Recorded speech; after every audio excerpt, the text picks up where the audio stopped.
राधे राधे सभी भक्तों को तो बहुत बहुत स्वागत है एक और नए दर्शन में। तो चल रहे हैं राधा के लिए कुछ और लेंगे भैया गुरु जी के दर्शन, दीक्षा और सब चीज़ें को लेकर यहाँ का अपडेट आ रहा है। फटाफट से कमेंट सेक्शन में लिख दो राधे राधे। तो अभी आप लोग देख रहे हैं राधा के लिए कुछ दृश्य देख रहे हैं। बोलो राधे राधे, जय जय श्री राधे।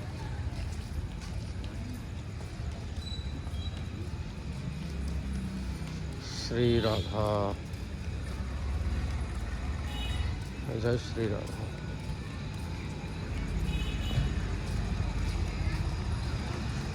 सामने आप लोगों को दिखाई दे रही है, यह है दीक्षा उपस्थिति की लाइन। सुबह 5 से 7 बजे के बीच में ये लगता है। तो पहले ही लोग वक्त लग गए हैं और ये तो कोई पहली बार दीक्षा का जाए हो, कोई दूसरी तीसरी चौथी उपस्थिति है, वो सभी लाइन लग रही है। तो बहुत सारे लोगों के मन में ये प्रश्न रहता है, भैया बार बार पूछते हैं, वीडियो बना दे के ही कमेंट कर देते हैं कि दीक्षा की टाइमिंग का है, दीक्षा की उपस्थिति मिल रही है कि ना मिल रही है। तो देख लो भैया, आप लोगों को सामने दिखाई दे रही है। और अभी राधा के लिए कुछ पे भी हम आप लोगों को दिखा दें, साधक वगैरह खड़े हुए थे, बोलो राधे राधे। भीड़ की बात करें तो भीड़ है ही ना, दुकान भी इक्का दुक्का है। श्री राधा,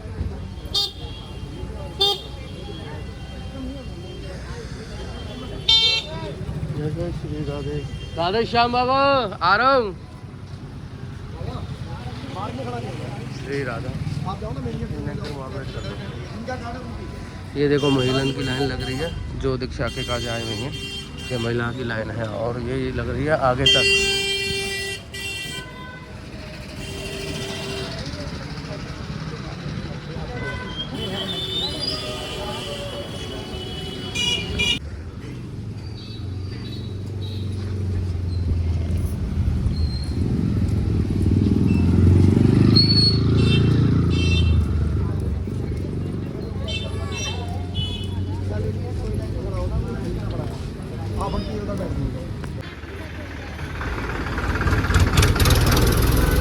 यहाँ पे जो टेंट लग रहा हो तो वो सब टेंट उतर गए है।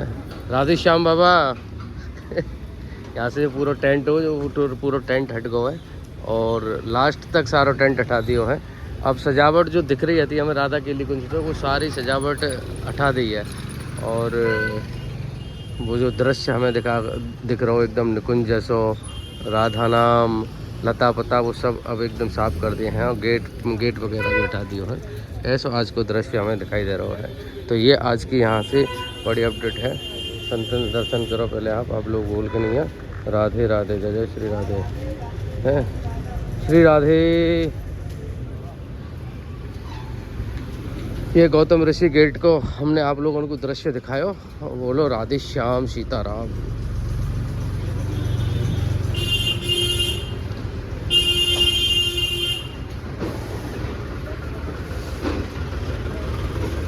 तो भैया अभी राधा के लिए कुंज से घर पे आ चुके हैं और आज को मैं वातावरण बताऊँ तो बहुत प्यारा हो, क्योंकि हम तड़के ही पहुंच गए आज। और वहाँ पे देखी तो हमने ज़्यादा भीड़ भाड़ भी नहीं, दीक्षा की लाइन लग रही थी। तो वहाँ से एक चीज़ साफ है कि दीक्षा की सभी उपस्थिति है रही हैं, फाइनल दीक्षा भी चल रही है। और बहुत सारे लोगों को मन में यही प्रश्न है, पता ना वीडियो देखें कि ना देखें, लेकिन एक ही प्रश्न बार बार पूछें कि भैया हम पहली बार दीक्षा लेना चाह रहे हैं, आज हमें कहा चल रही है कि ना चल रही, दीक्षा की उपस्थिति कितने बजे है। तो सुबह 5 बजे से 7 बजे के बीच में कभी भी आप राधा केली कुंज आ जाओ। वहाँ पे आप लोगों को स्वामी कुंज भेज दिया जाएगा। स्वामी कुंज से एक स्लिप पकड़ा करके जहाँ पे नियम लिखे होंगे, तारीख लिखी होंगी, बाकू लेके नहीं राधा केली कुंज में प्रवेश मिल जाएगा। वहाँ पे साधक आपकी उपस्थिति लेंगे, नियम समझाएंगे। तो ये है उपस्थिति। अगर आप दूसरी तीसरी उपस्थिति दे रहे हैं तो वहाँ अंदर जाके नहीं, आपको अलग ले जाएगा, आपसे नियम पूछे जाएंगे। जो आपको नियम दिए गए हैं वो सुने जाएंगे, आपने कितनी तैयारी करी है। और चाहे वो पद भये, चाहे आपकी दिनचर्या हुई, बाकी बारे में वो जानेंगे कि कितनी तैयारी आप लोगों ने करी है, जो नियम बताए हैं वहाँ पे कितना चले हैं।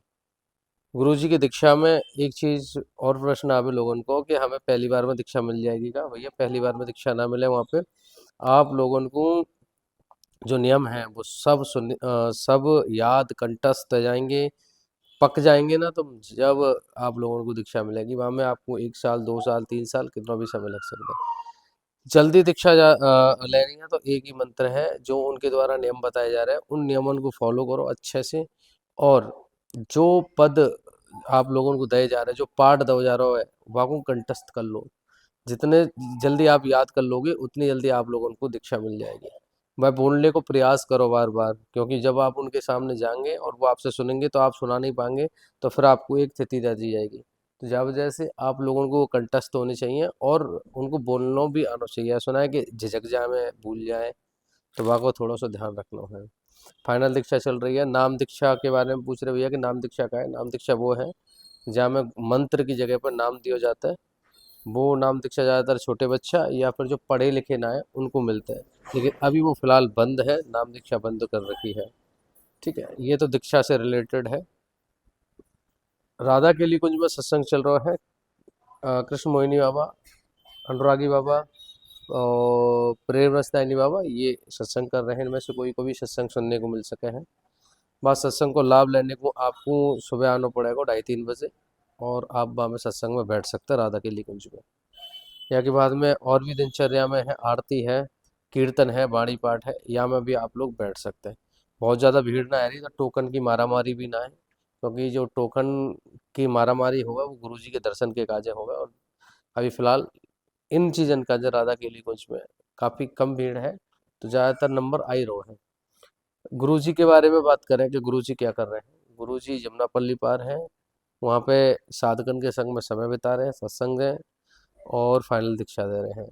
तो जा टाइम पे कौन के दर्शन है रे, केवल साधकन के परिवारजन से उनको भी जांच पड़ताल के बाद में टोकन दो जा रहा है, और बाकी बाद में जो फाइनल दीक्षा वाले हैं उनको दर्शन है बस। और कोई कुछ टाइम पे अभी फिलहाल दर्शन ना है रे। पब्लिक में कब आएंगे ये प्रश्न बहुत ज़्यादा आ रहा है कि पदयात्रा या सब लोग उनके काजे कब दर्शन खुलेंगे, तो अभी बाकी कोई पॉसिबिलिटी सामने आना रही। जब भी ऐसा लगेगा कि अब चालू है गए, तो आप लोगों को सूचना या चैनल के माध्यम से दे दी जाएगी। फिलहाल किसी भी प्रकार से दर्शन न आ रहे, दीक्षितन के भी दर्शन न आ रहे, साधकन के परिवार फाइनल दीक्षा वाले को ही केवल वाजिके पे मिल रहे हैं दर्शन। ये तो ये राधा के लिए कुछ को अपडेट है। एक प्रश्न और भैया ने पूछा, तो दो प्रश्न ऐसे आ रहे हैं जो लोग ज़्यादातर पूछ रहे हैं। एक प्रश्न तो दीक्षा से रिलेटेड है कोई, दूसरा आरोप है कि भैया हमारे परिवार के कोई सदस्य है वो वृंदावन आ चुको है, कोई केली कुंज में बता रहा हो, कोई कहीं बता रहा हो, कोई कहीं बता रहा है, तो उन्हें कैसे वापस लाओ जाए। तो भैया सिंपल सी बात है, उन्हें समझाओ, परिवार फर्स्ट। अगर परिवार ही सहमति ना दे रहा रखते रहने की, तो फिर नहीं आना चाहिए। अगर आपके माँ बाप है, माता पिता है, भैया मैया और पिताजी की सेवा करो, बातें बड़ो कोई धर्म ना है, वही सबसे बड़ी साधना है। बात वो साधना कर लेना, बात एक नहीं, हमारी राधा रानी इतनी प्रसन्न रह जाएंगी कि पूछो मत। आपको विरक्त रहने की कतई जरूरत ना है ने को। तो बाय मत करो तुम कि वृंदावन में आकर के हम नहीं रहेंगे, घर पे भी आराम से और पूजा पाठ करो जा सके। जैसे मैं अपनी अक्सर वीडियो में बोलूँ कि वृंदावन में रहना जरूरी ना है, वृंदावन दिल में रहना जरूरी है। तो वृंदावन आप कहीं भी रहो, वृंदावन को चिंतन करो, राधा रानी को चिंतन करो, वो जरूरी है। मैया पिताजी की सेवा करो, वो सबसे बड़ा धर्म है। और आप लोगों को राधा रानी प्रसन्न हो जाएगी। एक भैया को प्रश्न आयो कि भैया मेरे अंदर एक भूत सवार है गयो है और राधा नाम जप ना कर अंदर। तो मैं भैया को बोलना चाहूँगा तो भैया, या दुनिया में ऐसी कोई भूत बिहार जिंद बला, ये कोई ऐसी चीज हावी ना होगी अगर आप निरंतर राधा नाम को जाप कर रहे हैं। आप कह रहे हैं कि वो आपको राधा नाम ना जपन दे रहा हो, क्या लग रही है कि राधा नाम जो राधा नाम है वो कोई छोटी मोटी चीज है। ध्यान से लो, साधना पे बैठ जाओ, भूत बिहार जिंद वाला कोई भी ना तुम्हारा कुछ बिगाड़ेगा, क्योंकि राधा नाम शक्ति से थोड़ी ना बड़ा वो। अरे राधा रानी तो बड़ा हो जाएगा, कैसे हो जाएगा आप खुद सोचो। तो भैया या दिमाग से या चीज़ों को निकालो कि वो ना करन दे रहो, आप अपने मन में दृढ़ निश्चय अपनाओ और राधा रानी की चरण में राधा रानी पे छोड़ दो कि तुम संभालो, मैं तुम्हारा हूँ, तुम ही देखेंगी सब चीज़ को। तो यह चीज़ को खास ध्यान रखो, जब हम अपने आप को सरेंडर करके राधा रानी को दे देते ना, तो ले राधा रानी अब संभाल, मेरे बस की ना या जीवन में, तेरे हाथ में डोर है, तू चाहे फेंक मुकूं कचड़े में डाल, कुछ भी कर, लेकिन मैं तेरा हूँ। अब तू कैसे रखेगी ये तेरे ऊपर डिपेंड है। तो जब हम पूरी तरह से सरेंडर रह जाते ना राधा रानी का जाए, तो यकीन मानो राधा रानी वो ख्याल रखते ना, आप लोग ये कहेंगे यार क्या, मतलब राधा है क्या चीज़ है यार, इतनी दयालु इतनी कृपालु कैसे हैं? तो बहुत कृपालु है हमारी राधा रानी, बहुत दयालु है। आप बस सरेंडर रह जाओ कि तुम संभालो, मुझे नहीं पता भैया, वो अपने आप संभाल लेंगी। बाकी का कोई भी क्वेश्चन आपको आ रहा हो मन में तो कमेंट सेक्शन में लिख दियो, और प्रयास करेंगे हम आप लोगों के प्रश्न को उत्तर देने का जाए। तो फॉलो, राधे राधे। जैसे भी हमारे चैनल के माध्यम से आप घर बैठे आनंद ले रहे हैं वृंदावन को, गुरु जी के दर्शन को, ठाकुर जी के दर्शन को, वैसे ही भैया आप हमें हमारे दिए गए नंबर पे मैसेज करके, कॉल करके भैया ठाकुर जी को चरणामृत भी पा सके हैं। राधा वल्लभ जी, राधा रमन जी, राधा कुंड, राधा मानसरोवर बरसाने वाली कोई को भी भैया चरणामृत आप पा सके हैं। और ब्रज की रज पा सके हैं। ब्रज की रज हम दो प्रकार से भेजे हैं, एक तो भैया ब्रज की रज है, ये प्रसादी के रूप में खाई जावे है, और एक लड्डू टाइप को है, ये भैया तिलक लगाया जावे। तो दो प्रकार की हम रज भी भेजे हैं। और बाकी को अगर आपको लोगों को जरूरत के हिसाब से कोई सामान चाहिए तो वो भी आप ले सके हैं। जैसे कि भैया कंठी माला, असली एकदम तुलसी की माला चाहिए है तो वो आप हमें कर सके। भक्तमाल की माला है वो आप ले सके हैं। और भैया ये है चंदन ले सके हैं, पाउडर वालो, पेस्ट वालो। ये भैया हमारे डॉक्टर हनुमान जी हैं, जो कि इनको जल और विभूति मिलके नहीं है भैया, एक दवा को काम करे हैं। और हनुमान जी की कृपा से जो रोग दोष जो भी लगा हुआ है शरीर में वो दूर है जावे, ऐसी हमारे यहाँ की मान्यता है। बहुत सारे लोग तो कैंसर तक की बीमारी इनसे ठीक हुए हैं। जमुना जी को पानी मंगा सके हैं, जमुना जी को जल है जी, धूप बत्ती है, इत्र सेवा मंगा सके हैं। ठाकुर जी को अगर आप इत्र सेवा करे हैं तो इत्र मंगा सके हैं। तो ऐसा हमारे यहाँ से सेवा लगातार दी जा रही है। बहुत सारे ये ऑर्डर आए हुए हैं हमें, तो ये आज यहाँ से भेज दिए जाएंगे। तो भैया रोजाना या को हम सेवा में दे रहे हैं, तो आप लोगों को जो भी भैया मन है, जो मंगाने को मन है, आप हमें मैसेज कर दो, तो भैया आप लोगों के ताई ये सेवा दे दी जाएगी। चाहे वो ठाकुर जी को चरणामृत हो, चाहे ब्रज की रज हो। तो भैया जाते जाते भैया कमेंट सेक्शन में राधे राधे लिखना मत भूलियो, क्योंकि यह चैनल के माध्यम से हम रोजाना भैया ठाकुर जी के दर्शन पा रहे हैं, गुरु जी के दर्शन पा रहे हैं। तो भैया प्यार दो भर भर के नैया, और कमेंट सेक्शन में लिख दो कुंज बिहारी श्रीदास बांके बिहारी की लाल की जय, राधा वल्लभ श्री हरिवंश, राधे राधे, जय श्री वृंदावन धाम की।